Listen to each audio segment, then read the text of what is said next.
Lexi Marks, I think, played a few events. I saw her. That Taylor girl we called out during Worlds because she was one of those long bombers. Okay. So I remember that name. Don't know Autumn Wong, but I think it's the Wong decision to try to go up against Eliezra. Boy, the dad jokes came in quick as soon as you had kids. You used to be funny, and now this is what we're stuck with. My God, man.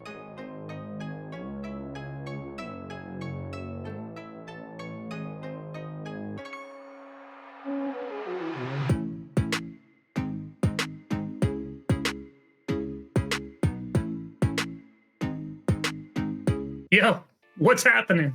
Welcome into the Players Meeting, a Win Dummies production. I'm your host, Lucas Deal, and today we're rocking episode number 26. Happy you're here. In this episode, we're going to do a little preview of DGLO. That's the Discraft Great Lakes Open. We're going to look at some of the events that happened this weekend during the off week. We'll take a gander at the point standings of the Rookie of the Year on both the men's and women's side, plus the Player of the Year, and even a little bit of speculation on where Issac Robinson might fall next year. Hey, guess what? You can find us anywhere you get your podcasts. You can find us on Spotify, Podbean, Apple Podcasts, iHeartRadio, YouTube, you name it, we're there. If you have not subscribed to our YouTube, follow us, subscribe at Diskin Deals Coverage. We love hearing from you, so please comment, share, interact with us. Without further ado, let's bring in the real star of the show. You know him, you love him, the one-time world champ, Chris Smith, a.k.a. Smitty. Smitty, what's going on, brother? Just enjoyed an awesome day off from work. Got to go out and play some disc golf. Looking forward to watching Great Lakes Open starting Thursday and playing in my favorite Kansas tournament this weekend. So, what's this weekend? Frontier Open in Hayes. 40th annual. 40th annual. That's a long dang time for a disc golf tournament to happen. So, yeah, it's a good one. And the Bison Ship, which, you know what, you invented, is one of the coolest things I've ever been a part of. So good job to you. It's going to be fun. Yeah, I wish I could be there. I was going to record, but, some babies happened. Well, Smitty, let's start where we always start. What's poppin'? What's been happening around the world of disc golf? And this week is kind of an off week. You had some players playing some random A tiers that weren't part of the tour or anything. But before we jump into those results, let's kind of look at the season as a whole currently. Rookie of the Year standings are up. If we look at this, Eliezra Mittling is destroying everyone. My question is, Smitty, and I don't know if you know this, but do you know how you get points for the Rookie of the Year?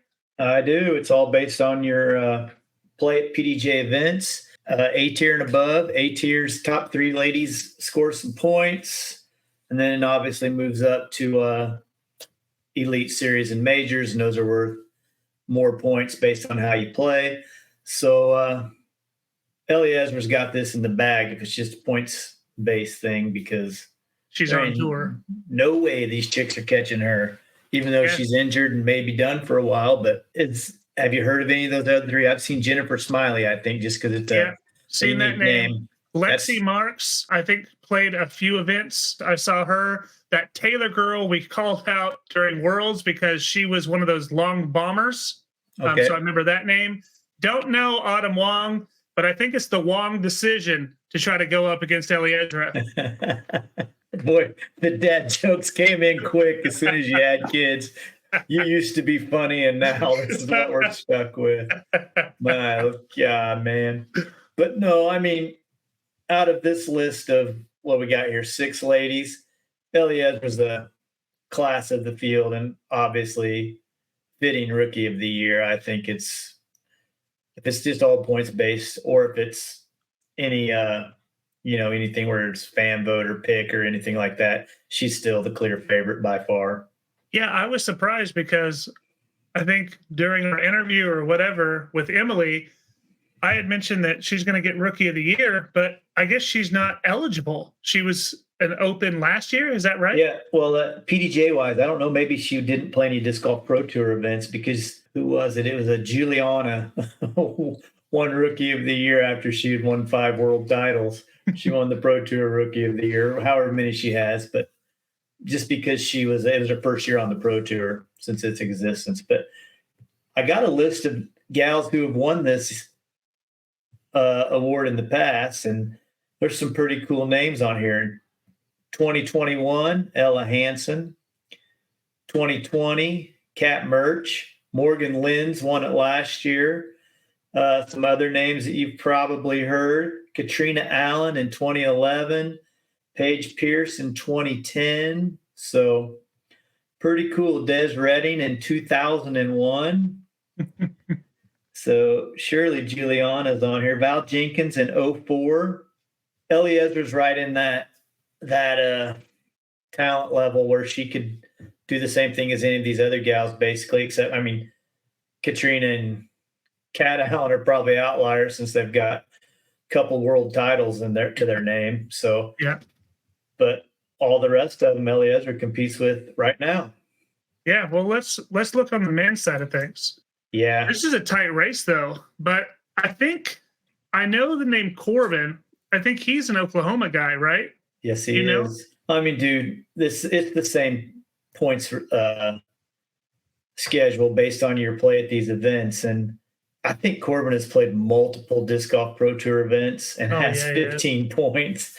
So he might be better off going find a couple A tiers, see if he can win and squeak out 5 points. I looked and this Luke kid or dude, I couldn't find a picture of him, but he has come in second in a couple of A tiers where in Canada, where there's not very many people, he got absolutely throttled by Thomas Gilbert, and he got second in another one. But I think his rating's 975, and I looked at miles, and it was 984, and I just couldn't find any of them that were really like a hot name, unfortunately, on the Disc Golf Pro Tour this year. But looking at some of the names from the last few years.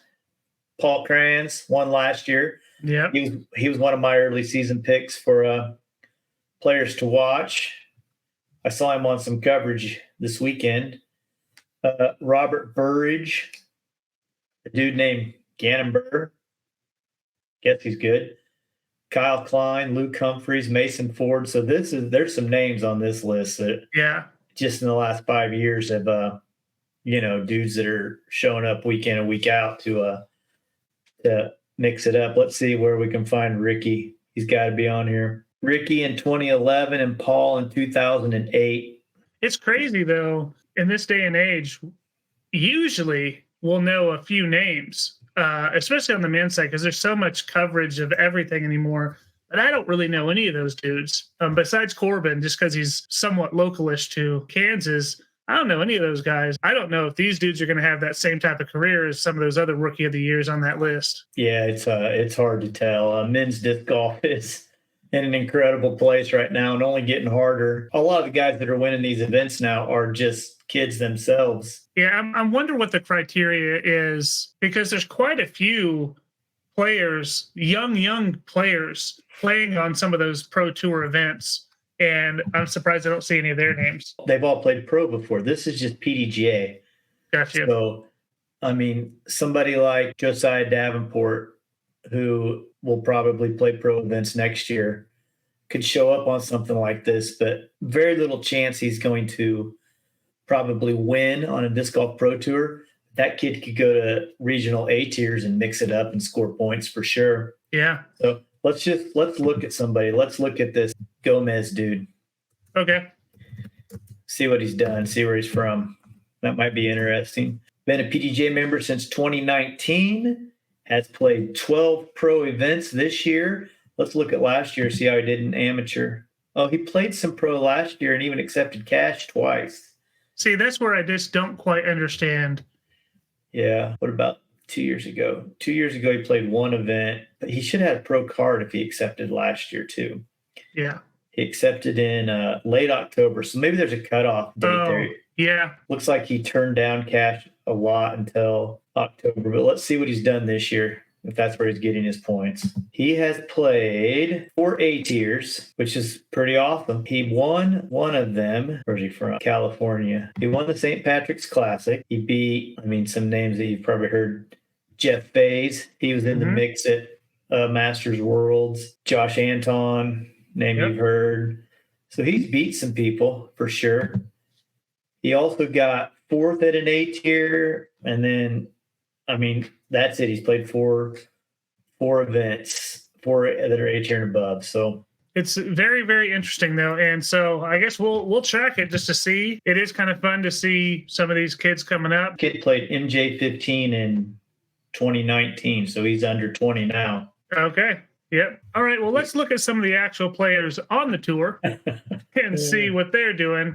And player of the year so far on the women's side, point-wise, it's Owen Scoggins. Is that surprising to you? Yeah, it is surprising, but she's played the majority of the Pro Tour events, and she plays a lot of A tiers and does very well in those A tiers. But if there's any subjectivity to this, if you get to pick versus some formula telling you how many points they have, who are you picking off of this list? I'm picking Kristen Tatar. You're not? No. Evelina has won Worlds. She's won Champions Cup. That's just the only 2 she's won, though. She's won chess.com. Oh, did she? That was a long time ago. Did she win? Mm-hmm. Okay. Well, that's a good. I think you could make a good case for her, but she's only 5th. So it is a formula. Then it has to be, right? Right.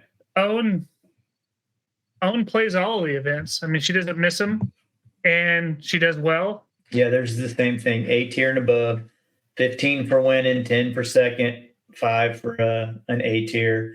Elite Series, if you win, you get 60. If you win a major, you get 100. Oh. So. Okay. Do you think Owen is deserving? I think Owen's putting in the work and playing a ton of tournaments. It probably hurt her not going to Europe. She missed out on a major and like 2 or 3 Disc Golf Pro Tour events. Yeah. But I hope that there's some subjectivity involved and we get to actually pick the person not us, but somebody gets to pick the person they think is player of the year, because as good as Owen is, I'd have to go Evelina, like I said, and then maybe Kristen. Yeah. I don't know. We kind of glazed over it, but second on that list is Missy Gannon. And, she's big money Missy, but she's big money Missy when sometimes there's some other people that aren't there, right? When the Euros aren't there. It'll be interesting to see what happens the rest of the year. I think that Tatar's probably here for the rest of the year. Evelina and Henna are probably here because they'll play Great Lakes Open and then whatever Pro Tour event is, and then I'm sure Throw Pink is early October. So, yep. For those that may not be watching the video, just so you guys can see the players of the year, 1 through 10, Owen Scoggins, 2 is Missy Gannon, 3 Kristen Tatar, 4 Holland Hanley, 5 is Evelina, 6 is Kat Merch, 7 Natalie Ryan, 8 Ella Hansen, 9 Haley King, and 10 is Henna Bloom-Ross. But let's go ahead and look at the men's side of things too. And if you all had to guess, who would you say is number 1? To me, it would be Gannon without question. And if you look at that, by nearly 200 points, Smitty, Gannon is destroying everyone for player of the year just based off this. Even if this was something that was subjective and someone had to choose, is there any way you're choosing anyone but Gannon? At this point, no, but towards the end of the season, maybe. If Issac Robinson could win USDGC and maybe pick up another Pro Tour win, then I'd probably think he was deserving. I think the same could be said for Calvin or Rick. So what about if AB kind of flip-flops because he had such a hot start to the year? If he gets a little hot here towards the end, does he give a little run to Gannon? I don't think so. Not this. I don't think he can catch him now, even if it was player voting. I mean, unless he wins from here on out, every single event, because that means Gannon would get second, because I really think that kid could win everything the rest of the year. Agreed, 1,000%. He is a stud. Looking at this list, Gannon at 1, Vinny at 2, Rick at 3, AB at 4, Antela at 5, Little Nick.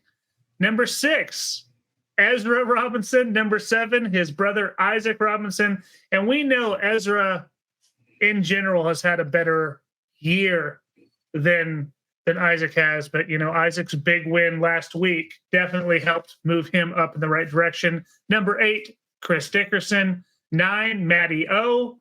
And 10, the quiet, silent assassin, Kyle Klein. Pretty good list of players there, man. I just, every time I think about this, it kind of blows my mind. I was in disc golf during the King Climo era, when he was just winning everything. Granted, we didn't have the coverage that we have now. I lived through the Paul McBeth era 100%, watching it, just being amazed. But we are 100% seeing quite possibly the kid who's going to go down as the GOAT. Ooh. I mean, his skill level is probably surpassed already what Paul was in his heyday, or at least at the same level. I mean, this dude's doing things that are incredible. Every time he steps up to a putt 70 foot and in, I think he's making it. Like, I'm shocked when he doesn't. And if it keeps going on this upward trajectory that he's on now, there's no doubt that we're seeing. Yeah. I guess that's an interesting question. Is, we know he's young. Do you think he's at his ceiling, or do you think he can get better? Yeah. That's scary, bro. Well, he's gotten better since last year. Yeah. Well, right? Just because, do you think that's more him, or that's more his discs? No, I think it's him. I'm guessing that this dude puts in as much work, if not more, than anybody. And, his sidearms seems longer and more accurate this year. His backhand game is not all flex over like it used to be. He can flip them up or flex them over. So, yeah, I think he's pretty dang good, but I think he's probably going to get better. And that's stupid. That's scary for every player that's below him there. And I will say something that's interesting on this list. No Paul McBeth. No Paul McBeth in that top 10. Is there anyone on that list? I'm going to pull it back up. Anyone that you see here that you're like, wow, I'm surprised they're not there? No, I don't think anybody is surprised me that they are not there. I'm a little shocked that Matty O is on the list. Okay.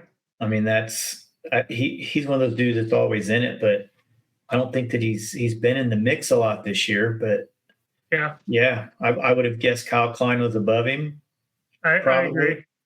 Yeah. So, but I would have guessed Kyle Klein was above a lot of these dudes. Possibly. Yeah, probably Dickerson. Yeah, I actually probably had Kyle Klein at 6 in my mind, somewhere around there, above both Robinson brothers. But like we said, this is all based on performance and how they played A tiers and above. So, what would be fun is if we can hear from some of y'all, like, who do you have as a top 5 this year? Not based off the way that you like them, but just based off performance this year. Who do you have as a top 5? I wonder if it's different than this list. Would love to hear from you. Those are probably my top 5 dudes, but yeah, I think Antela he comes and goes. AB started strong, but he's really kind of fallen off lately. I think the top 3 you can't argue with for sure. And I don't know. I kind of put Ezra in my top 5 just because he's had such a good year. Yeah, I think the top 3 are set. I'd put Rick above Calvin. And then I think 4, 5, 6, 7 are a revolving door of who's playing what, when, and how. Yeah, and if Issac can continue his trajectory here, he's easily making the top 5 because we know what kind of game that dude has. Speaking of Issac, let's look at some speculation that we dug up over the week. All right, let's look. Ooh. All right, so first of all, Elijah Bickle selling a team stamp older pinned S-line PD. And look at that. Someone binned it. Its name is Issac Robinson. So is he trolling? Did he really want it? Did he get it for Gannon? Or did he get it for Alden? Did he get it for Gavin? You know, a lot of his crew is in that. And then Innova congratulates Issac Robinson for his win as the world champion on their socials. Is that just good sportsmanship, or are they trying to say, hey, can't wait to see you on our team, Issac? But I do think Worlds was sponsored by Innova. So maybe that's why they did it. Who knows? Smitty, this is a fun thing to do. You know, it's one of my favorite topics is where people are going to go. I'll be doing shows on it early next year. But let's start this now. Do you think there's any chance that Issac goes anywhere but Discmania? Oh, I think there's a chance of that. I think there's zero chance that he goes back to Prodigy. So, I mean, unless Prodigy just gets rid of everybody so they can pay this dude. I mean, I don't have any idea what his salary is now, but he would be worth about every penny I think you could give him performance-wise. He does, you know, the one thing he's missing is I don't see a lot of social media stuff out of him, although he's a great troll and he's active on it, like when he responded to Dixon, responded to the PDGA and stuff like that. So, yeah, I mean, I would think Discmania, just because of the crew that he rolls with and all those guys those guys seem really tight, seem like they're, a family on the road, basically, is the way I see it. And then there's reports of him and UC sharing a handshake and a chat as soon as he won the world title, because UC was, I think, if not on the bag with Gannon, at least watching Gannon playing that final round ahead of him, or maybe he's with Little Nick. Might have been with Little Nick. So. Gotcha. Yeah, that's interesting. I don't think there's any way he doesn't go Discmania. But with Innova thanking him, is there any chance at all that you see him going to Innova? I don't think they really pay their players big, though, do they? Well, I don't know that for sure, but look at all these two Prodigy dudes that flip-flop mid-season went to Innova. You know, KJ and Vino, both mid-season acquired by Innova, and maybe Innova's going to buy Prodigy out and try to take over that whole thing.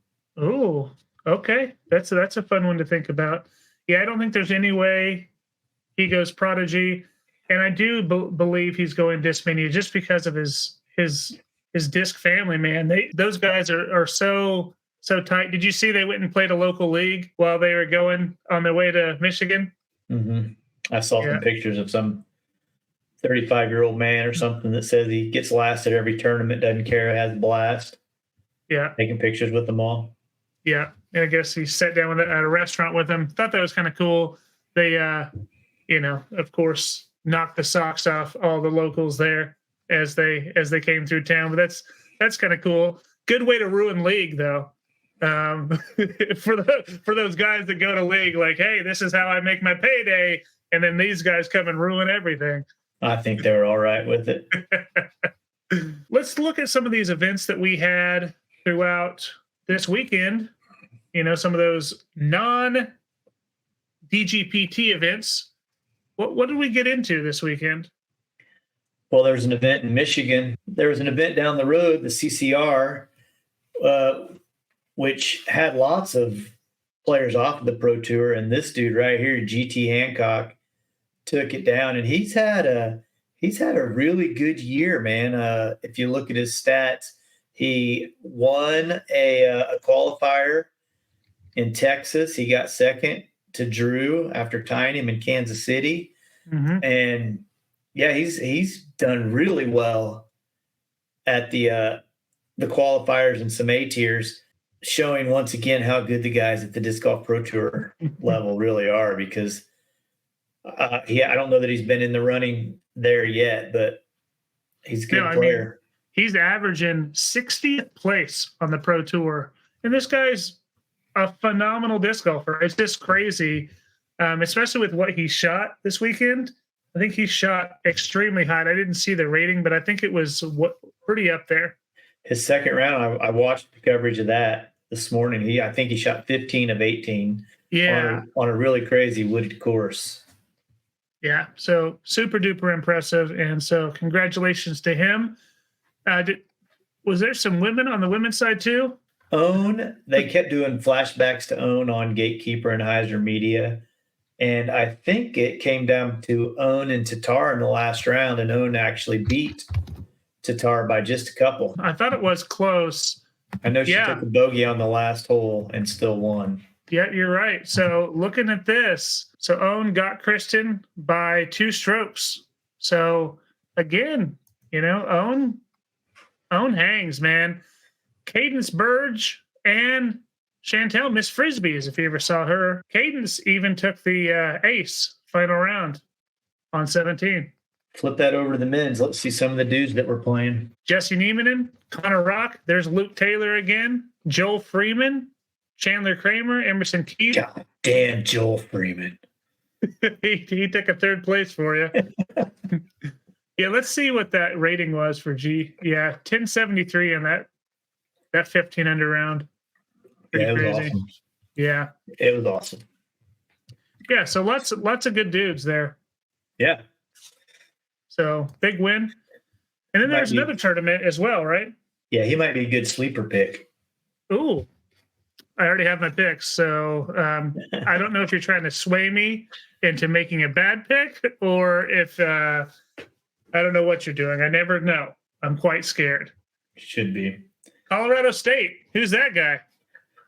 That guy is the best 40-year-old player in the world, Mr. Joe Revere. He showed it at Worlds, didn't he? Yep, and he showed it today as he finished up in Colorado, putting the hurt on a bunch of those people. So Lucas Carmichael ended up second. I know that. I bumped into Lucas at our local league. I wasn't as starstruck as that dude was with the Discmania crew, but yeah, shot 29 down, won by 6. I would say this particular tournament didn't probably have as many big names, but Joe Revere is a bad man.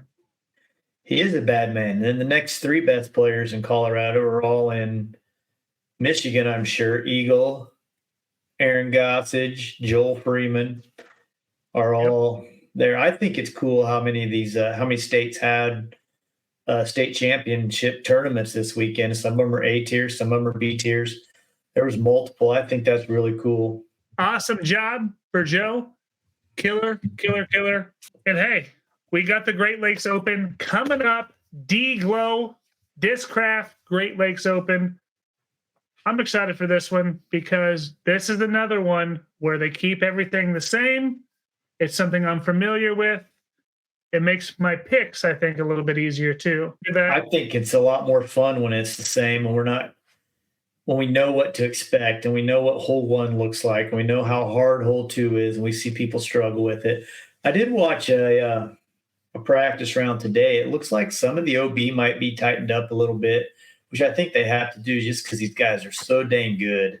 Do they have to? Is that the Heinold Flare? Well, I hope it's not the Heinold Flare. If it is, I hope that's the only one. But yeah, I mean, like hole 4, for example, was one of the downhill right turner holes. The OB has brought, there's like that little mound I guess it's probably for the toboggans to go around, if I was guessing. But I feel like in years past, the OB was to the left of that mound so they could land on it or even in between it. There was tall grass. But now it's clear over to the right of that mound. If they're on the mound, they're going to be OB. And so, I mean, it wasn't too long ago when Paul McBeth shot an 18 down at this course. And at that time, they were just throwing it all over the place. Nobody's going that low this time. Yeah, that was actually a question I had for you. Kind of put you on the spot here. But what do you think the hot round of the tournament is on the men's side? I don't even know what they shot last year. I remember it was it came down to the end of it, and hot round 54. Which is what for par? 54 was a 11 under. It'll probably be double digits. Probably be, if you get that, you're going to be extremely happy with the way the OB looks to me. I mean, we had Simon won last year going 54-55 to finish. And if I remember right, yeah, they were 1075 and 1069. So they were both phenomenal rounds. So yeah, it'll be awesome to see how it plays out. But I don't really know what the course part is, so I can't really tell you a number. But That's fair. I'm going to say 13 just for fun. But yeah, let's just look. Well, it was 4 rounds last year, and Simon shot 30 down and won. So we averaged 7.5, basically, right? Yep.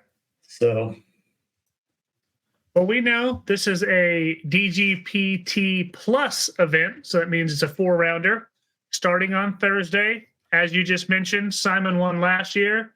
We got that classic course. We know what we're getting. We've seen Paul shoot the 18 under. I think someone's going to get to 13. Smitty's thinking, Smitty's just happy with double digits. And I'm sure that player is going to be happy as well. And who knows who that could be? It could be anybody could get hot one round and just shred that place. Yeah, I actually was going to choose Luke Taylor. I think Luke Taylor's from Michigan. I was going to choose him as a stink because I think he's going to try too hard. Remember how I always feel like people try too hard, especially after they've done well? I'm guessing he tried hard at Worlds and got fourth, and he tried hard at CCR and was right in the mix there too. So, all right, fair. He might be a really good sleeper pick this week. He could. Let's see if you did that. And speaking of picks, let's get into those right now. Dun dun dun dun! Weekly picks. And as you all know, we have 3 picks that we like to do. One is a shine. Who is going to shine this tournament? Who is going to play well? And the way you win that is you just try to pick the person that's going to win the tournament. We also have Sleeper. And Sleeper is someone that usually doesn't do that well, that is going to surprise all of us this week. And we grade that based off where their average finish is and where they actually finish in the tournament. And then finally, we will also have a stink, the exact opposite of the Sleeper, someone that usually does pretty well, but is going to stink in this tournament. And I haven't had the best luck the last couple weeks. So, Smitty, I'm going to let you go first and choose your category, sir. Well, I'm going to go shine because it's a 4-round tournament. We know what that means. We do. Gannon Burr. Yeah. I think we got to put a rule, though, that says we can't just pick Gannon every time. Pick whoever you want. I mean, I want to do Gannon too, but I'm not because I ain't no. Easy win for me. Yeah, I'm gonna go Chris Dickerson. Okay. He doesn't usually win, but I just really want to pull for him. No, I'm never going to count that dude out for an opportunity to win. That guy is so good and always in the mix. And I'd love to see him win there. I think he would be phenomenal, especially in front of his sponsors and their flagship event. I think that would be awesome for Chris Dickerson. Yeah. So I'm hoping. But let's go the opposite direction. Let's go stink. And this is not a good stink. It's not one I think I'm going to have to worry about any type of roadhouse. But this is a guy that plays well in wooded areas. This is a guy that averages top 20 on the year and probably someone that's going to end up playing well. But I'm going to go for it here and say that Mason Ford doesn't have his best stuff this week. Yeah, I mean, you're not at risk of roadhouse, that's for sure. I don't know what Mason's average finish is. He's really good. Obviously, He's on the Pro Tour. He's great at angles and lines and a good putter. So, he's probably set up to do well. But like you said, I don't know that this is the course for him. So he's probably a pretty good bet. But, all right. You're not making fun of me. I don't know how to react. Well, that's because I'm not scared because my guy is going to stink or win, one of the two. Okay. He was one spit out putt away from putting a little shiver in Issac Robinson's game coming down at Worlds. I'm going Little Nick. Okay. Okay. I like it. I like it.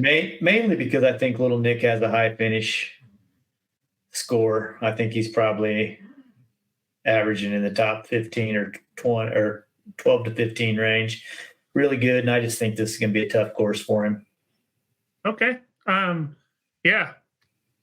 He is Finnish. Damn it.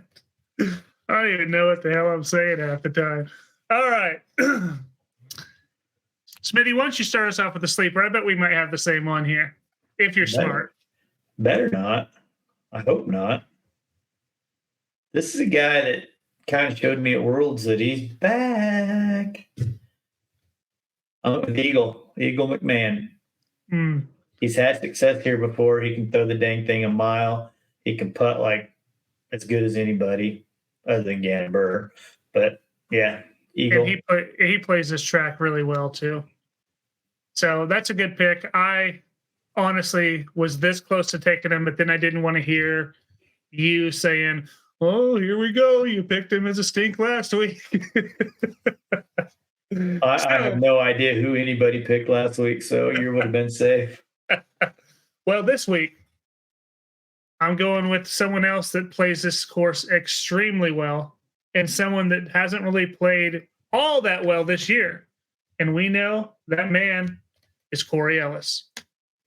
Well, the good news is when we don't have another guest, it's really easy for me to get green lights. If you get all green, I'm just quitting weekly picks. I'm just done with this segment. Well, with only two people, it's either going to be green or red. You know what we could do, Smitty, is anyone that comments, we could do a wheel. We could bring one person in for the weekly picks segment and then have them pick. What do you think about that? That's a good idea. How about we do it this way this week? All right. They have to comment their stink, shine, and sleeper. And from those people, we'll randomly pick one and use their picks this week against ours. Okay. And then they can come in next week and give their picks if they want. Okay. I love it. We could actually do that every time. I think that's kind of fun. I'm assuming we'll probably have somebody come in here and there. In the future, maybe. Yeah. Okay. But I love it. I love that for the weekly picks because we could even do 4 on the weekly picks occasionally too if we had someone else here. So it just makes it fun. I really love the weekly pick segment. Even though I'm garbage, it's still fun for me. You are garbage. Well, we knew this was going to be a shorter show because we didn't have any tournaments to talk about really and not a lot going on, but we still wanted to get on and make sure that we made our picks and that you got to all see them. Also, remember, we have 3 people left in the Survivor League, and that's Tyson, Sean, and Kyle. Sean's already locked his pick in. I'm not going to tell you who it is, but remember, Kyle, Tyson, got to get me those picks by end of day on Wednesday because the tournament starts Thursday, and can't wait to see how this one shakes out. Yeah, their picks are getting tough, man. They have withstood some weeks, dude. They went through some players. I don't know who they have left, but yeah, they have made it. It's going to be tough picking. It's got to be 9 weeks. They've made it 9 weeks. Yeah, good job. Yep. So this will be the 9th week. So they made it 8. This will be the 9th week. So I'm hoping we get a winner. I don't know if we're going to be able to come back in if someone doesn't win pretty quick. We're going to have a 4.0. We'll have to do a double elimination week. Oh, man. Oh, that's tough. Or maybe we have to just go top 10. Yeah, we're definitely doing it again when we. Okay, we'll figure it out. It out. We both had the day off thanks to Labor Day. But any shout outs you'd like to give going into the week? Yeah, no, I don't have anything this week really to shout out. I'm just ready to get through my 3 days of work so I can take Friday off and go play some disc golf. That's lucky. Yeah, I don't really have anything either, but I am excited because college football is here. NFL starts this week as well, and I'm a football guy, so I'm super excited. If there's anything I love just as much as disc golf, it's football. And so this time of the year, I get super geeked out for football as well. So it's going to be a tough juggling act when I have DGLO and football on Sunday, but I'm going to make it work. Don't worry. Oh, it'll be easy, man. DGLO on the computer, football on the TV. Oh yeah. I'll make it happen. Everyone, thanks for being here. Glad you stopped in. Hope to catch you on the next one. And as we do some post DGLO and talk all about that tournament. So see you then. Take care. Bye-bye now. Later.